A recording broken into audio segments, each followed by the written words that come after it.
네, 여러분 문제 풀어보셨죠? 네, 어렵지 않았을 겁니다. 자, 지금부터 2회 모의고사 해설 강의 시작하도록 하겠습니다. 자, 여전히 여러분들 우리 학습 자료 옆에다 꺼내 놓고요. 학습 자료에다가 표시하면서 따라오시면 되겠습니다. 자, 1번 문제 우편 사업의 회계 제도는 이라고 되어 있습니다. 굉장히 쉬운 문제죠? 그래서 여기서 좀 정리를 해두는 게 나을 것 같아요. 우편 사업의 특성 정리 한번 같이 해보도록 하겠습니다. 우편 사업의 특성. 자, 저희가 세 가지 일단 기본적으로 정리해둬야 돼요. 우편 사업은 정부기업에서 담당한다. 정부기업. 그 다음 두 번째, 특별회계다. 그쵸? 특별회계라는 거. 그것을 좀 발전시키면 뭐라고 표현할 수도 있어요? 독립채산제다 라고 표현할 수도 있습니다. 독립채산제. 그 다음에 노동집약적인 몇 차 산업? 3차 산업이다.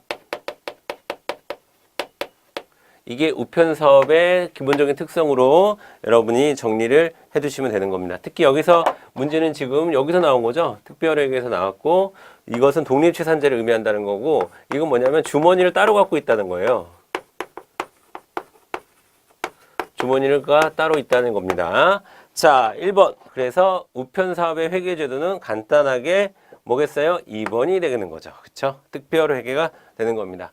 자, 특별회계인 걸 알아보는 것도 중요하고요. 요 세 가지 정리해 놓는 것도 중요합니다. 자, 페이지 6페이지에 있으니까 여러분들 6페이지에 있습니다. 6페이지. 페이지 6페이지에 있는 내용을 정리를 같이 한 겁니다. 자, 2번 넘어가겠습니다. 2번. 자, 2번은 페이지 21페이지 펴세요, 여러분. 21페이지. 자, 우리 학습자료 21페이지의 내용을 같이 보면서 풀어보도록 하겠습니다. 페이지 21페이지. 자, 다음 중 소포 우편물의 제한 중량은 이라고 나왔습니다. 21페이지. 제한 중량은 이라고 나왔는데 같이 보도록 하겠습니다. 21페이지. 자, 최대 부피, 최소 부피 나오고 무게 이렇게 나오는데 일단 이렇게 정리를 한번 해볼까요? 자, 부피하고 무게를 한번 정리해 보겠습니다. 부피, 무게. 부피는 최대 부피하고 최소 부피로 나누죠. 최대.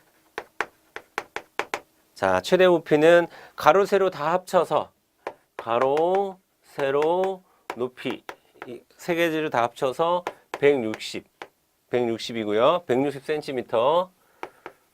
160cm인데 여기서 또 뭐가 돼? 한 변이. 요 중에 하나가 뭘 초과하면 안 돼요? 1m를 초과할 수는 없어. 그쵸? 거기까지도 같이 정리해 두시고, 그 다음에 최소 부피는 가로, 세로, 높이를 다 합쳐서 35cm입니다. 자, 여기서 퀴즈. 그러면 여러분, 내가 소포를 보내려고 하는데 이거보다 좀 작아요. 그럼 어떻게 해야 돼요? 그거는 소포 우편물이 아니라 어디로 가야 된다는 거예요? 이거보다 더 작으면 소형 포장 우편물이 되는 거죠. 그렇죠? 소형 포장 우편물로 가야 된다는 겁니다. 이거보다 더 작게 되면. 자, 그 다음에 무게 보겠습니다. 무게는 30kg 이내.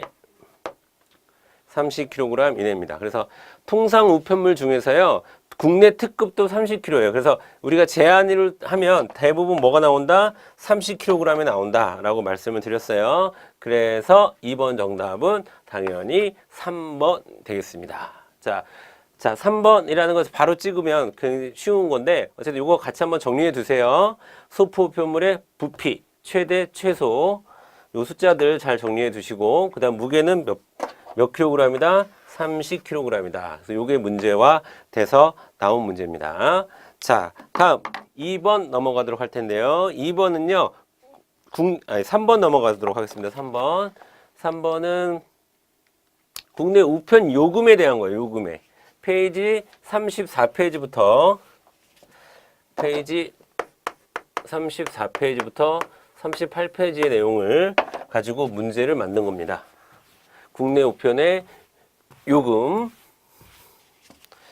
자, 보도록 하겠습니다. 여러분들은 34페이지 한번 같이 펴볼까요? 34페이지 우편에 관한 요금 나와 있죠? 제6장의 내용을 가지고 문제를 만든 거예요. 1번부터 보도록 하겠습니다. 국내 우편은 국내 우편 요금을 그죠? 별납할 수 있는 우편물은 10통 이상의 통상 우편물에 한한다 라고 되어 있는데, 제가 아까 뭐뭐만 그리고 뭐뭐에 한한다 그러면 일단 의심을 해야 된다 그랬죠. 이런 거 뭐뭐만 혹은 뭐뭐에 한한다 이런 거 일단 의심을 좀 해봐야 되는 부분입니다. 자, 별납 보겠습니다.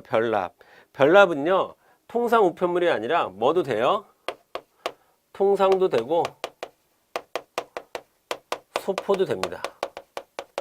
네. 그리고 기준은 똑같아요. 10통 이것도 10통 이것도 10통 되는 겁니다. 그래서 1번은 틀린 지문이 되는 거예요. 통상 우편물에 한한다 라고 되어 있으니까. 그쵸?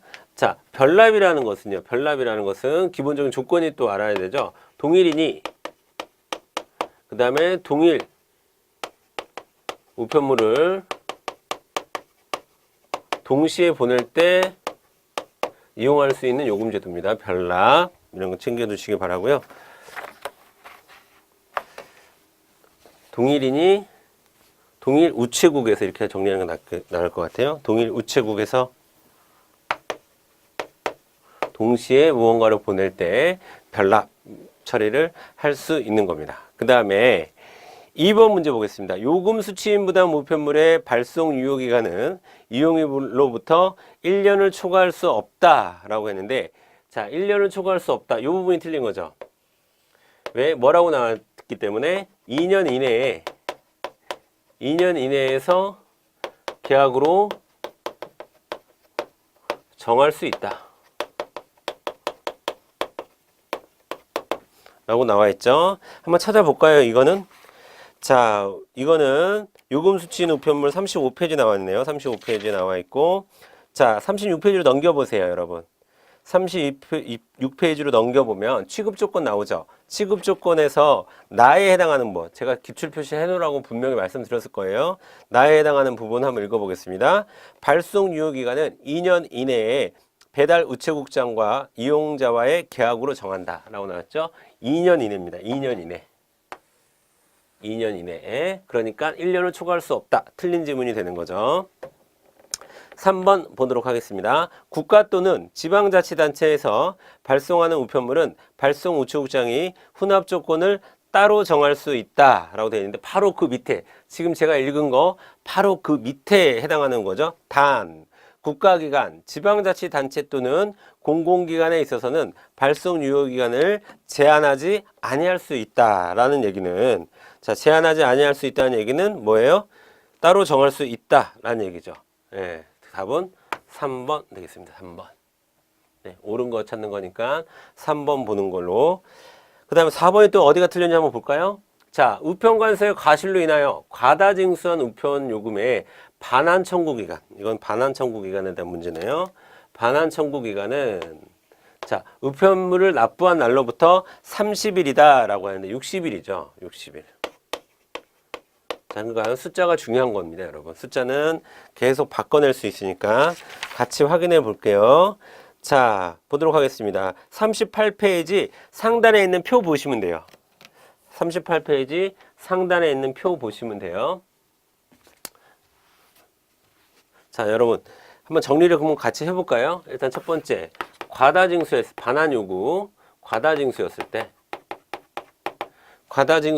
반환 요구는 60일 이내에 해야 되는 거고, 60일. 그러니까 4번은 틀린 지문이 되는 거죠. 그 다음에 두 번째, 부가취급을 아니한 경우, 부가취급을 하지 않은 경우에도 60일. 그쵸? 그 다음에 세 번째, 사설 우체통 해지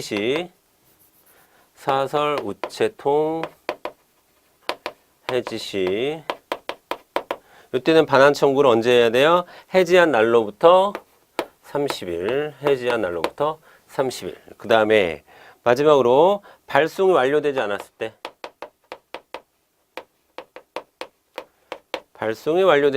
때, 그거는 발송이 완료되지 않은 상태를 얘기하는 거예요. 그 표 맨 밑에 4번 납부인이 우편물을 접수한 후 우편관서에서 발송이 완료되지 아니한 우편물에 발송이 완료되지 않은 한 우편물의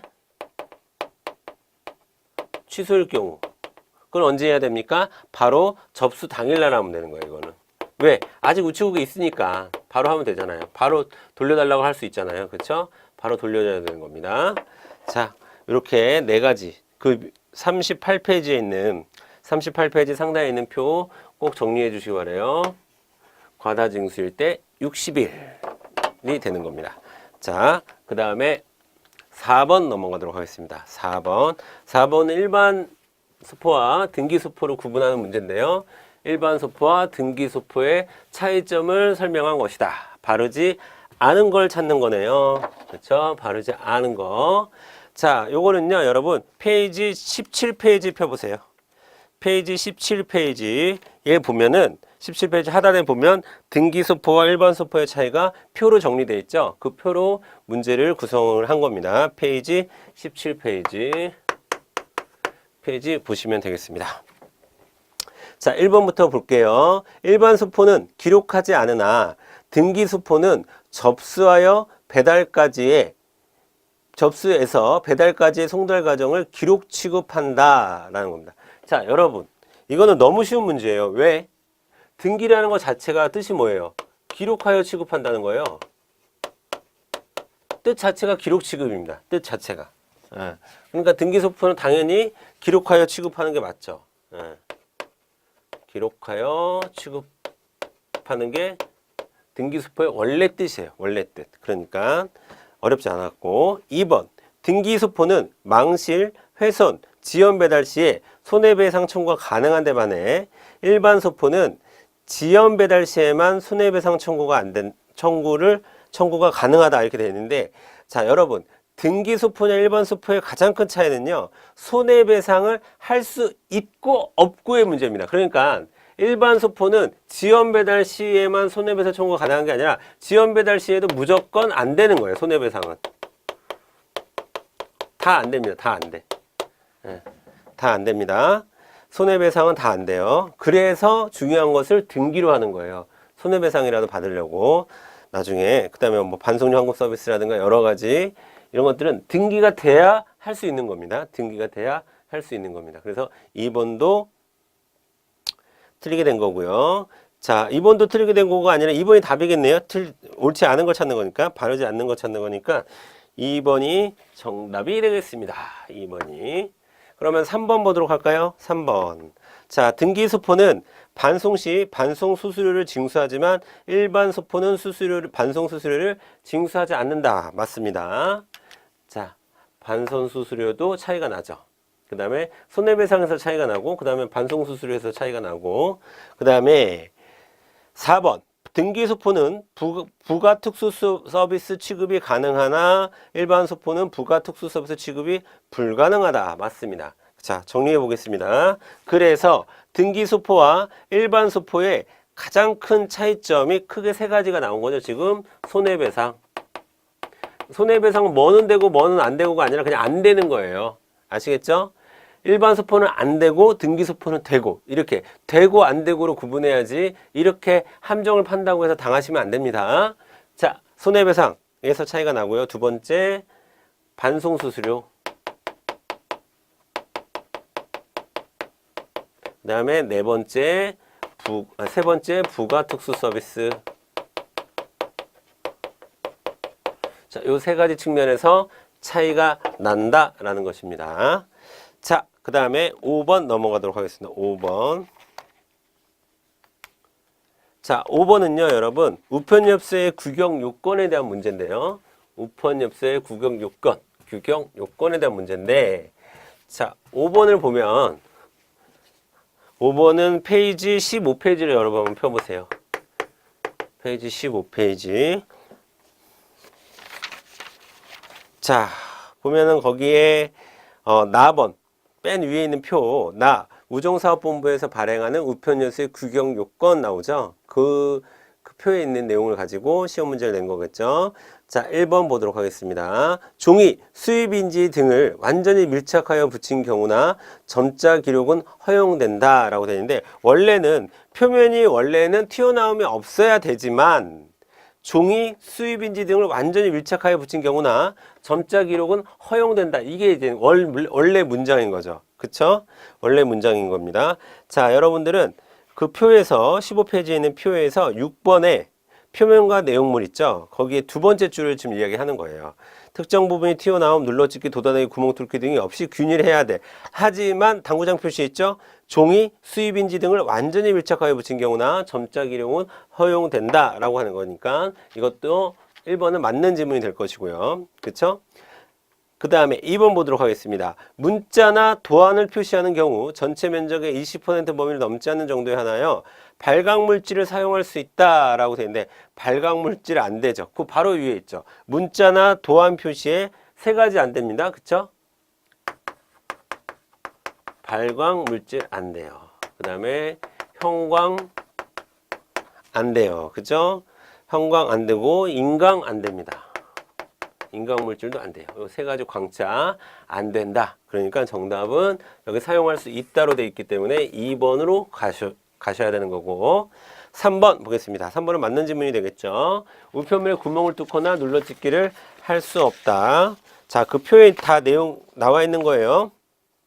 그 다음에 4번 우편번호 작성란에 인쇄하는 경우 5개의 칸으로 구성하여야 한다 라고 되어 있습니다.